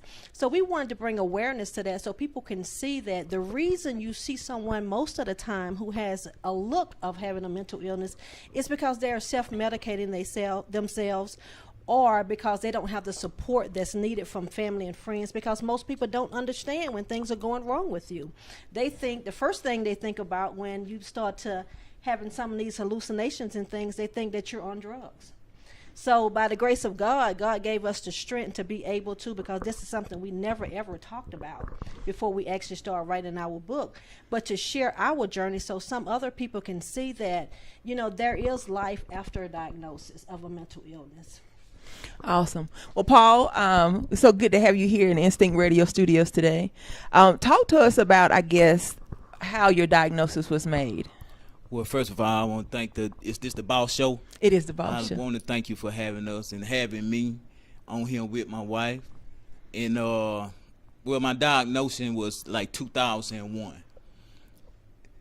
And that, I just want to say that mental illness is not a bad thing for people that going through it.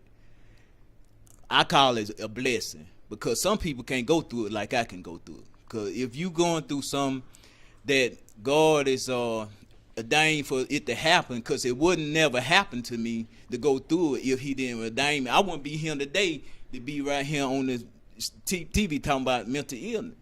That when you go through something, you can go through it with God's help, with his strength and his power and his might, because you know he care about us all. And when I was diagnosed in 2001, I thought that was the end of my journey for God. And like the gentlemen was saying that, you know, they was God was, like the gentleman right here, and they were saying about God touched him when he was doing drugs and stuff and all that. God touched me when I was doing something, but mine was mental illness. But it's to help people and to get people to show them that they can make it through mental illness and stuff. Now, if I'm not talking right, it's because of the medicine. You know, I take medicine for this, and it slows me down because I used to be kind of fast, you know. But it slowed me down. But I just wanted to say that, and that the book it's a good book to read, and it bring, you know, people that mental illness, that they can function and they can have productive life in society, and they can do what they, you know, that God want them to do in the society, you know. Well, I'm so thankful for you guys' transparency, because you're talking about things like some of the other topics we talked about that people don't want to talk about. People don't often want to share the struggles or their victories even in their life. Why was it so important for you to make sure this book happened? Well, like I said, we never wanted to be an author. I was in a near-fatal car wreck December 2013, and he thought that I was going to be going through some depression and things because I couldn't walk for like 5 months. And he said, write a book. And I'm like, write a book? We don't even discuss it. We don't discuss it amongst ourselves. When a crisis happens, we handle that crisis. You know, and then we just go on, you know, with our life, creating good memories so that we can have something to reflect back on when we're going through it.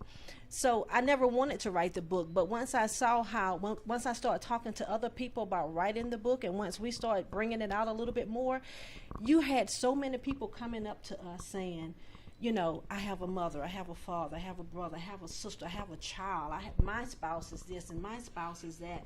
And I'm saying this is something that needs to be talked about, because they were excited because someone else mentioned the word mental illness because they had no one else to speak to about it.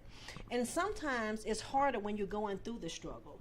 We have learned how to manage our struggle now, so it's easier for us to come out and talk about it now, to give some other people hope who maybe just started on that. Because we've had a lot of people, and I tell this story all the time. I was speaking to someone else, telling them about the book, and a young lady was standing next to me, and she began to cry. And I was like, are you okay? Because I wasn't even talking to her. I was like, are you okay? And she was like, yes, I just wanted to congratulate you and thank you for sticking by your husband, because I'm bipolar. And when I wasn't on my medication, my husband not only left me, he left me with my 3 children. So if you can't take care of yourself because you're not taking your medication, what man is going to leave you with 3 children to take care of as well? You know, so it was important for us to get out and give those people hope, to let them know if you have the support, if they have the medication, you have to have the support. If you have the right doctors, if you have the medication, you can have a successful life. Awesome. Well, I want to, I guess, bring into this conversation Laris Hodges, normally here with us for the Living Like a Boss show. It's so great to have you here. Also, the host of A Beer and a Conversation here Tuesday nights on Instinct Radio. Laris, your thoughts on why it is such a stigma in our community to talk about mental illness? Well, thank you, Regina. Actually, we just did a piece on this last Tuesday, and we're going to be continuing on with mental illness. One of the tricks of the enemy is to get you isolated and to make you believe that uniquely there's something wrong with you and everyone else is okay. And so thank you so much for being here. It says so much. We overcome by the testimony of other people. And so what happens is because of these things that we deal with, if we don't communicate with people, we often find ourselves in positions where we feel like it's something wrong with us and we're afraid to come out about it. And so what we have to do, we have to have more discussions like the one we're having today. We have to have more people who are willing to come out and say, look, I struggled with this. And even as I listened to the show earlier, I was just telling Mike during the break, a couple weeks ago, I have a 12-year-old daughter. Her mother called me, and I had to go out there to the house because her mom went through her phone and seen her on some inappropriate sites. You know, and so I just recently had to have that discussion too. And so it's very important that we control what goes into our minds. And it's not just the media that we take in, it's the people that we surround ourselves with. And I think that sometimes we have we think if we can stay away from negativity, we'll be good. But it's more than that. Me and you have had discussions. You have to surround yourself with people who are uplifting, who you can rely on, who you can confide in when you're going through things. Because we are all, as men, I mean, you can't get through life, especially as a black man, from the time that we were born. We live in a society that has done everything to make us second guess ourselves, doubt ourselves, make us believe we're made to believe that we're not worthy. I mean, and so this is a very touching subject, because as a black man, it took me to get to a certain point to where I could stop doubting myself when it came to things. So this is difficult, but the only way that we're going to be able to reach people is if we come out, we have these discussions, and we're transparent, and we realize, like what this brother here said, that God is not going to put any more on me than I can bear, and that maybe sometimes God bring you through things so that you can be a blessing to somebody else. But if you keep quiet, that cannot happen. Amen. Amen. So where can we find the book? Let's say that before we get into this discussion. You can find the book on Amazon, Create Space, and Barnes & Noble online. It's $20. Awesome. Michael Dreamer. Michael Supreme is our boss ambassador. And one of the things we have talked about is we start into the roundtable discussion, because this is the piece that I believe takes us out into the community, that he would be the one leading those discussions. So, Michael. So as Laris was speaking, like, it's something that resonated in my spirit, like, real heavy. And that's as a man thinketh, so is he. You know, as a man thinketh, so is he. And so everybody that's in this room right now has a particular calling for their life to go out and do great things. But right now, when we're in this room, The conversation is just happening in this room, and it's just happening for the people that are seeing this online. But there's a world of people out there. There's a world of people that will exist after each and every last one of us is dead and gone. And so it's like we're doing things now, but what is that generational attachment? What is that generational attachment to the things that we're doing so that we can say the next generation beyond us will be great? The next generation will be able to think differently. Like one of my mentors told me just recently. He was like, brother, listen, this is what my mother told me. He said, my grandfather washed the car so that my dad can drive the car, so that we can own the car. But the problem is we have no idea that there's a car, because of all of the different things that have been going on in our life that's positioned us to be able to think differently, to feel differently, to build low self-esteem, depression, and all of these different types of mental issues. And so the question for the group is, beyond what you're doing right now, beyond what you're doing today, beyond where you see yourself 5-10 years from now, like how can you really see the work that you're doing right now be able to transcend 5-10 generations beyond you?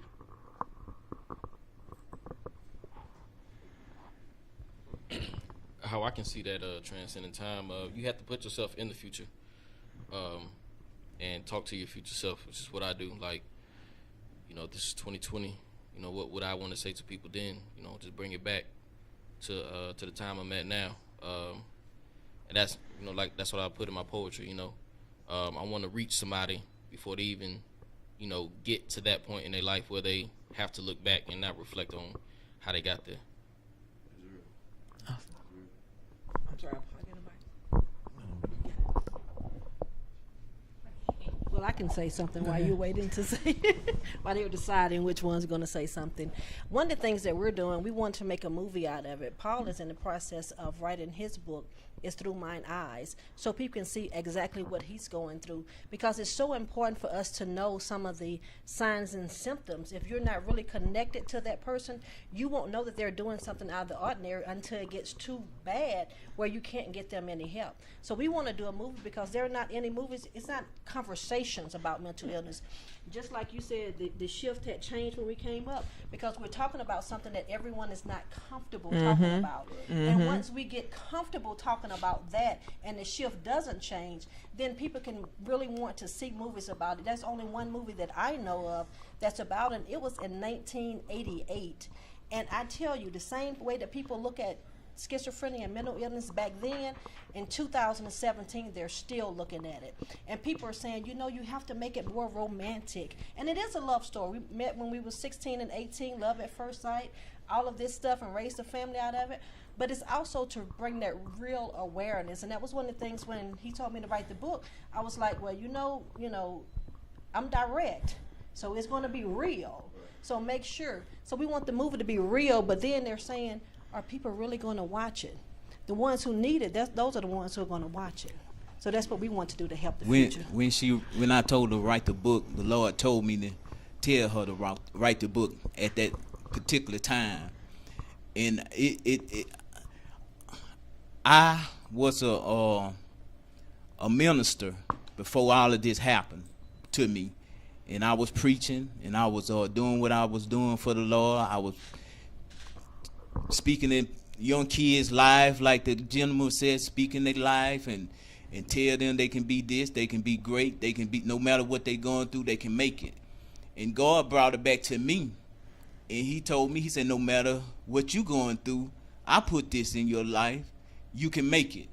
And that's what you can do, still speak God out of your mouth, still speak prosperity, still speak healing to people. No matter what your situation is, no matter how the medicine make you do, you still speak my name. And I told her, I said, write the book and about us, about mental illness. And she did it. And so that's what one of the things that we liking is that too many people, when they going through something, still have that faith. That's what I wanted to meet mental illness people that going through that, thing happening to them, think people doing something to them or whatever, I want them to know that God said, I'm still alive, I'm still in your life, I still can show you places and take you places just to speak my name if I'm not preaching the word on the stage. I can preach the word in the street or preach the word in wrong people just saying his name. If I just said Holy Ghost, Holy Ghost, you know, let it rain on somebody. I'm still doing what he want me to do, but he got me in a different path with the book. And that's what the book is all about, for us to bring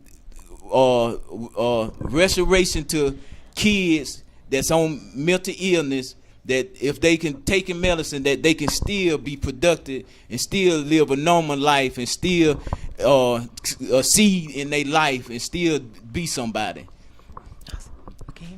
One of the things we're trying to do is, you know, people say Christianity got a bad branding problem. Have a branding problem. And when we seen so many people that was hurt and not able to come through the door because of people got this, I don't know where to get it from, this stigma of what is righteousness, that it pushed away a lot of people that was hurting. So when me and my wife decided, okay, we're gonna launch a church, we're gonna launch a life-giving church, and it's really built on not upon people's needs, but upon people's gifts. I don't want a lot of sheep. I want a lot of shepherds. So how do you bring a sheep and make him a shepherd? Because if you produce leaders, and that's what we focus on, producing leaders, not people who need to be. I'm just gonna say this: when somebody come to me and say, you know, Pastor, I just, you know, where I'm from, I just ain't getting the word. They just ain't feeding me. I really love the way you feed me. You know, only person that can get fed is a baby. An adult fix his own food. So really that's what a person telling me right now. I'm a baby, and so it just means you're going to act like a baby. So I have to treat you like a baby. I got to pamper you. I got to rock you. Got to do all this stuff to you. So we want to produce self-feeders that can go to the word and feed themselves and produce leaders. Because I'm very strong on if we as people begin to produce leaders out of our children, out of adults, then they can, it's not me. The church shouldn't look like me. It should look like the people that God sent me. So that's what we're focused on right now, producing leaders and shepherds instead of sheeps. Does anybody got anything else? Go ahead. One thing I'm working on is a mentoring program. Because, again, in business, my target audience is entrepreneurs, old people, got little money, maybe, or whatever. But my focus, my passion, my ministry has been pushing me to these kids. Or whatever, to more so, like Michael was saying, Marvin, I'm sorry, speaking life into them. You know, again, when you're looking at 3rd, 4th, 5th, 8th graders who all they see is rap music, negative images, etc., no one's telling them you are smart, you are intelligent, you can go to college. So if we don't have the experiences that one speak to that little kid that's in them while they're already a little kid, then as well as give them experiences outside of what they're used to. Or whatever. So like my niece and nephews was on a boat or whatever. So they never been on a riverboat, never been in a situation where you have a quote unquote a fine dining experience. So again, you can't expect them to go out and just automatically know how to do it when they get older. And so you build the confidence in them to a whole totally different level, so that as they grow older, then they're able to act a little bit differently, or be prim and proper, more well-rounded or whatever. So the foundation is going to have that mentoring program that actually kind of bring those, I guess you can say, inner city kids, to get them to those places to where they don't have to feel inferior, feel lack of confidence, etc., in what it is that they're doing. So I'll be bringing on more people to kind of help push that out. Yeah. You know what? While everybody was talking, I was probably back here a little quiet, but I just had an idea that dawned on me, right? So anybody here familiar with Yelp? Yeah. Right? Yelp, right? Reviews everything, right? So a lot of problems exist in our community because we don't punish the people that's doing negative, right? It's a lot of people that sell their souls to whatever industry to promote whatever negative images they want, right? So you have the ones that get on reality TV show and act just ignorant because that's what reality TV show wants, right? We got the rappers that rap about some of it may be real, but a lot of it is college graduates acting like they was drug dealers, right? So why don't, as a attempt to change the culture and call these people out, but not only just call them out, but call them out with some impact. And what I was just thinking about is, because this has to be a community thing, and I was thinking of like a Yelp system of grading what's popping and what's not. And you don't want to be And the system has to be powerful enough that we can make an impact either to their sponsors or to the people that supporting them so that they can feel the heat a little bit, right? Fox just got rid of Bill O'Reilly because of 20 years of sexual misconduct at Fox. And it wasn't until sponsors started to pull out.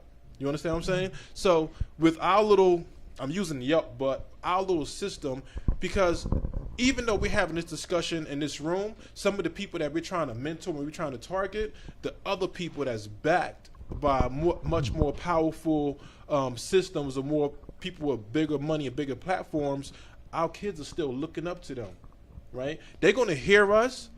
No, they're going to listen to us, but they're going to hear them, right? They're going to listen to us, and they're going to see the flashy whatever material items that they see that they glorifying, right? So I was just thinking of a way to say, how can we put together a system that says, hey, this is not cool, and we're not going to stand for it as a community. Got it.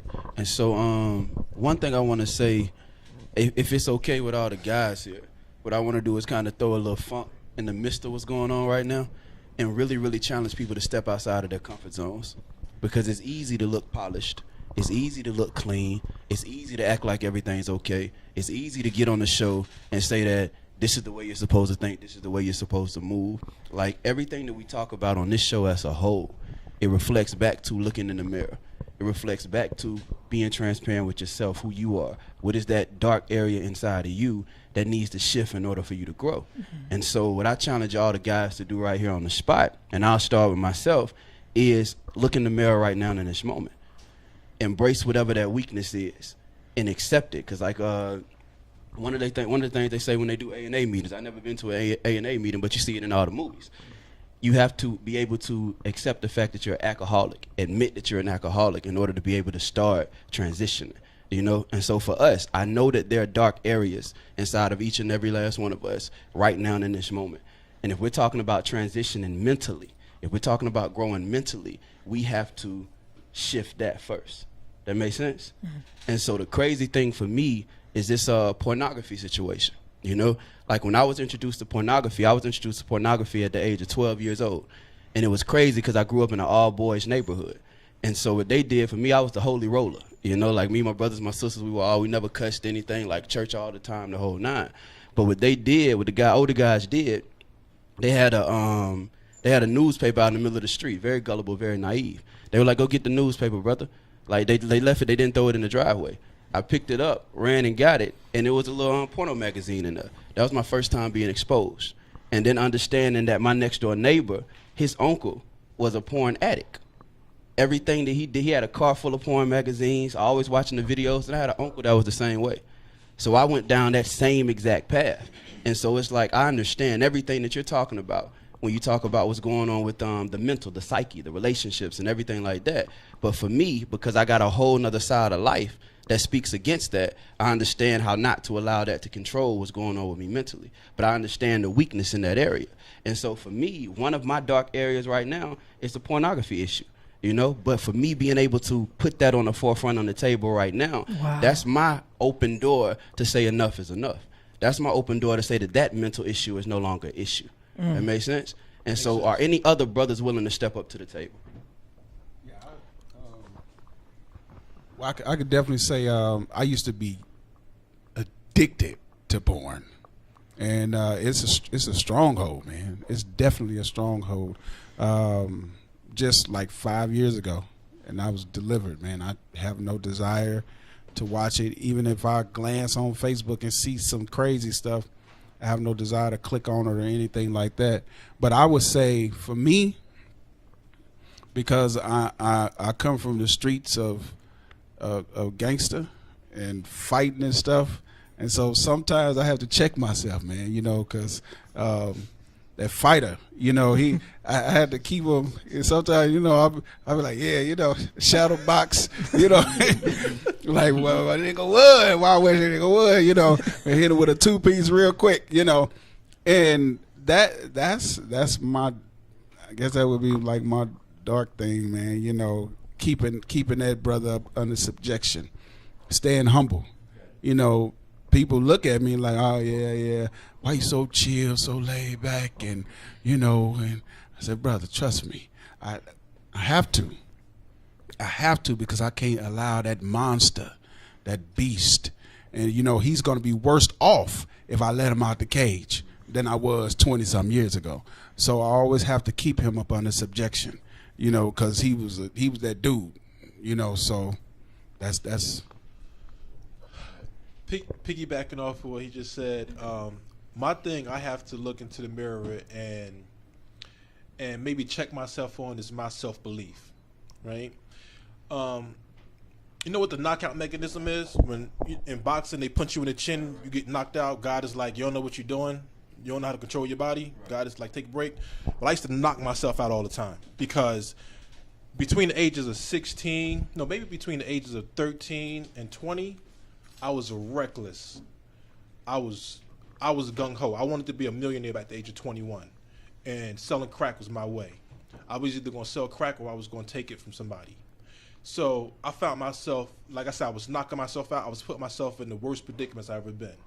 So now that I have full control over myself from those prior mistakes, my self-belief is kind of in question, because it's like, do you really know what you're doing? Or are you about to go down that path? And believe me, it's not about crack anymore, but it's still about belief and confidence, right? I'm in the business now where I deal with monsters, savages, who's real estate brokers, lenders, Wall Street people, you know what I'm saying? So that's a different kind of savage that I have to be confident in my game, right? I deal with city councilmen. I deal with political people who are also savages. And I find myself not sure at times, right? So I need to look at myself and say, you got 2 arms, 2 legs, a brain, just like those guys. And just like my brother right here said, we've been to prison. We convicts. I got 2 murder records. I got 2 murder raps on my rap sheet. Anybody pull my criminal history, that's what they'll see. You understand what I'm saying? So I got to put all of that in back of me to say, you know what? Today's an opportunity. What I say I was blessed for, today's opportunity. And I gotta really put it, because where I am now, I feel like I could be 10 times more.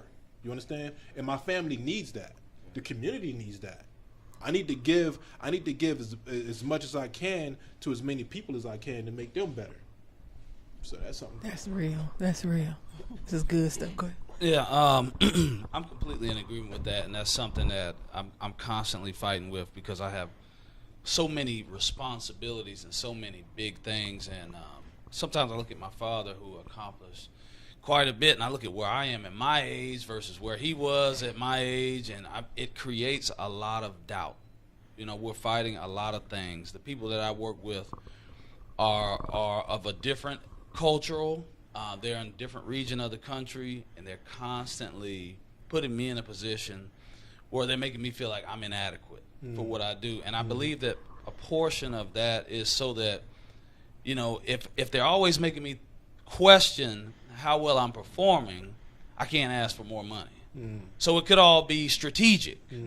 But I don't know. I mean, you know, it's like I'm in a matrix. There's so many things, so many moving parts going on around me. I heard a minister say something to me one time. He said, he was like, my father always told me. He's like, when he bought a GMC one time from Greg Barranco, he said, when there's something wrong with the car, you need to take it back to the manufacturer. You don't take it somewhere else. You need to take it back to where it was manufactured. And so he said, us as individuals, we have to do that too. We have to, when we're going through things and have issues, we have to go back to who created us, because they're the only person that have the codes. And so part of, as we talk about this, as we develop this, and I mean, it's inspiring that you said that, because it resonated with me in ways that you have no idea. I believe that God will make our trouble our transportation too. So if we're going through these things mentally and we're dealing with them constantly, sometimes you can't sleep at night. You got a family. God is allowing some of these things, I think, to come upon us, because I think that what he's saying is, we know that we're right on the threshold of doing some big things. But I think that what God is trying to say is that you're going to have to rely on me completely. And until you get to that point, and so, you know, sometimes we have to be pushed to that point. They always say, you know what? For everything that we do, we're going to have to become reliant on God. And that's honestly the only way that we're going to be able to affect generational change and tap into the talents that we have and the things that he has for us to do. And it's crazy because while Lyris was speaking, like all God kept putting in my heart and all God kept putting on my spirit was the things that we worry about. The things that are issues for us, the insecurities that sit in our minds are the things that keep us here. And so my brother mentioned earlier, like we got to understand that these bodies are for rent. Like this flesh is not real. Like what I'm looking at is not for real. Like the soul of you, the inside of you is all that matters. And that's always good. That's always whole. That always has everything that it needs in order to go to the next level. And so when we talk about the things that we're doing as individuals to create change in this world, or even if we just talk about things that we're doing just to create change with our families, y'all got to be real. 100%. No change is going to happen until you decide to put yourself in a position where you understand that you have no control. And that issue was never an issue to begin with. That issue never existed. That issue was an issue that we created mentally because we didn't want to accept the fact that he was the only one in control. We wanted to stay here. And y'all got just think about it, man. Like living here is like living in hell. Living a day here is like living 1,000,000 years in hell because of all of the different things you got to go through, all of the different things you got to hold up to. Like as men, they say men don't cry. Somebody mentioned that earlier. Men aren't supposed to cry. Men aren't supposed to be weak. Men are supposed to be strong. Men are never supposed to break down. All of this this stuff about men that are supposed to be powerful about us. But when you really rip all of that away and you really look at us for who we really are, like some of us are probably more emotional than women are. Some of us are probably more broken than women are. But the problem is we suppress it. I don't know about this hell, but this hell to me, I'm living in paradise. Oh yeah, I can't tell no kid this hell, cause I feel you though. I feel what you're saying. The troubles and the struggles and everything. How can I say this? We. This is a good thing he said, the body, mind, and soul, because your body is the very vehicle that you execute God's blessings to people. So you can look at this flesh and say it ain't nothing, but it is something. Because without it, you can't execute what God gives you to give somebody. So if you don't take care of this, when God tells you to move, you can't do nothing because you're so lazy, out of shape, and mind gone. So you have to take care of the full totality. And I think that's why I'm back into the branding problem of Christianity, because we forgot that you're earthly creatures. What sits within is something spiritual, but that spiritual has to ride in a vehicle. And if that vehicle is tore down, I don't care how spiritual you are, you ain't gonna get to where you're going. That's just how it functions. So we have to really touch the totality of the human being, not separate him and think one part can go this way and another part can go this way and another part can go this way, but you need to go focus with all parts. Everything needs to be in line. Everything, and I go with Musla. I'm gonna be short, and I deal with that because y'all know my history. I spent 25 years in prison, and so one of the things I did with judges, I work for the state, I work with lawyers. I'm friends with the mayor. I got to go speak to the commissioner tomorrow. And when we're in these banquets and they're talking about their past, that's when my insecurity settled in, because I have no past. I don't have them years to go back and they're having this conversation. Their children, and when they went through this, where do I speak? I don't know what to start a conversation about a jail cell. So, but that's my life. Yeah. So I sit and I just listen. I don't talk because that's where my insecurities fall into me, because I don't have a past other than a cell. So I that's my fight. That's what I fight when I'm around them. You quiet, Akeem? I'm just listening. Well, can I say? I believe this mic is off. When you said about the gentleman about mind and soul, and when my situation in 2001, mental illness, and when my mind was fighting against, I said principality, that things, not just one thing, were coming up on me that I had a problem with, just a whole lot of things, because it looked like, how you say, the five forces just came all on me at once, if you understand what I mean. But he kept me to a point that when you look at mental illness, that the greatest thing for mental illness is that it's like the Apostle Paul when he had a thorn in his side, and he asked the Lord to remove the thorn in his side, but the Lord said, I want you to keep going with the thorn in your side, because it make you. What I'm trying to get to the mental illness people about the book, that our mental illness people that is bound down by principality and different things in the world, that they can still perform what God wants to perform. God will make a platform for you to talk about God and to release your faith with others, that some of them might not even want you to, but some of them might want you to. But God put it that right there, like this time is meant to be. Mm-hmm. So you can still do what you. That's what I'm looking for myself. All of us go through different things. My role might not be his role in 25 years, and he said in prison, but my role is right now what I'm doing right now. And I thank B.O.S. and I thank God for letting me sit here and talk about, the mental illness, and get the book, whatever y'all see, and talk about mental illness, and it can help you out. Awesome. Well, we are out of time, but I want everybody in 10 seconds or less, and 10 seconds goes fast, just to, if you have something you need to say, you want to shout out your organization, you want to give your social media, whatever you want to do in these last 10 seconds. We can start on the end with Michael Supreme. I almost said Michael Dreamer, just that fast. I just want 10 seconds. Remember who you are and always be who you are. Awesome. Tomorrow from 6 to 9, Instinct Radio, Beer in the Conversation, we will be continuing the discussion on mental illness. Pause. And I want to say something. Laris and I had talked about something. There are a lot of things that we talk about on the B.O.S. show because of the time constraints that we don't finish these conversations. And so what he and I have been talking about is continuing the conversation from this show to his show. So if you're here and you want to continue this discussion with Laris on his show in terms of I won't just say black men, but our community in mental health, then connect with him and the discussion will continue. That work? Absolutely. Awesome. If you got a dream, you got a gift, connect with me. Keem Woodard is AAKEEM @gmail.com. Look us up on Facebook. It's City Reach Church Lithonia. I would say empower yourself, believe in yourself, and do mirror talk. I want to shout out my fiance and all my children. Follow my group Black Soul on Facebook, BLAKSOL. Again, my name is Selah, spoken word artist. Awesome. Hi, this is Kayl May. Our book is The Unveiling of a Mask, but I really want to say is you can get the book and you'll see the book, and if you see me online at Kayl May, join my timeline. But I really want to say to the men up here, especially the ones that have said that they have been in prison, this is what our young men need to see.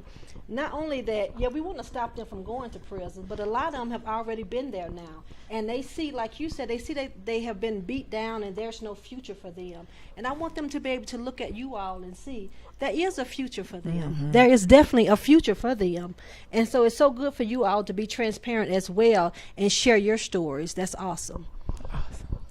Coming to the show today, it was about mental illness. And of course, I probably thought about it many of us that's listening probably thought about I don't have a mental illness. But after the show, if you're acting like someone other than yourself, and that self is somebody who can call you and who can call out that your actions is not typical of yourself, you may have a mental illness. 1 in 5 Americans have a mental illness. 1 in 25 have a serious mental illness. Quickly, because I didn't get to share earlier, it's just a matter of understanding that mentorship is not something that you can really apply for. It's something that you're going to have to be called to. So my charge, I guess in my 10 seconds is, be open to mentoring someone, because everybody needs someone to talk to. A lot of times us as kids, our kid self didn't have that person that they could go back and talk to, which is how we end up as the messed up adult.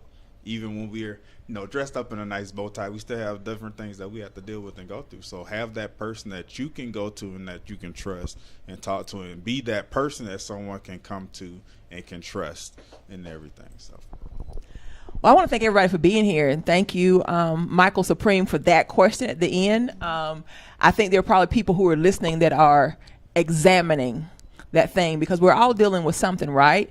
But it's easier to pretend you're not dealing with something. And I'll be transparent. One of my biggest things is self-doubt as well. I mean, that's something I'm constantly building myself up about, because I'm hearing all these things, Regina Sunshine this, Regina Sunshine that, and I'm like, wow, I'm just Regina. Does that make sense? And so I'm wondering what everybody sees sometimes in terms of, Regina Sunshine. And so I go back and I look in the mirror and I say, well, you know what, you're all right. You're beautiful, you're smart, all these other things. But because of those positions you're being put in where you don't qualify to be, sometimes you have that question that pops up. So I thank you for saying that. But yeah, I do. And as Marvin says, I'm big on positive affirmations. I get in the mirror every day and I remind myself, it don't matter what they say or even the doubts that may try to creep up. You amazing, and you still can go out there and do everything that God has told you could do. So thank you, brother, for that. To our boss man, I leave you with our boss man. I wasn't going to read this, but because of the things that were spoken here today, I believe I have to remind you of what our boss mandate is. It's Joshua 1:6-9, and it says, be strong and courageous, because you will lead these people to inherit the land I swore to their ancestors to give them. Be strong and very courageous. Be careful to obey all the law my servant Moses gave you. Do not turn from it to the right or to the left, that you may be successful wherever you go. Keep this book of the law always on your lips. Meditate on it day and night, so that you may be careful to do everything written in it. Then you will be prosperous and successful. Have I not commanded you, be strong and courageous? Do not be afraid. Do not be discouraged, for the Lord your God will be with you wherever you go. That word is specifically to our men, and I say that because there are so many things we're facing in our community that it's going to take strong and courageous men out front leading the way, so that those of us, the women and children, can come behind and really see the community and the lives that we are looking for. So we love you guys. We thank you for those of you who are out here doing the good work, being transparent, being who we need you to be. We love you, right, Kay? We love you. Continue to be who you are. We will continue to support you. All right? So that's it for today. I remind you of our boss motto. We always say our men need each other, and our community needs our men. You guys be blessed, keep winning, and keep living like a boss. Ladies and gentlemen, you're now tuning into the very best. It's yours truly, Jazzy Fizzle, Fizzle, Fizzle.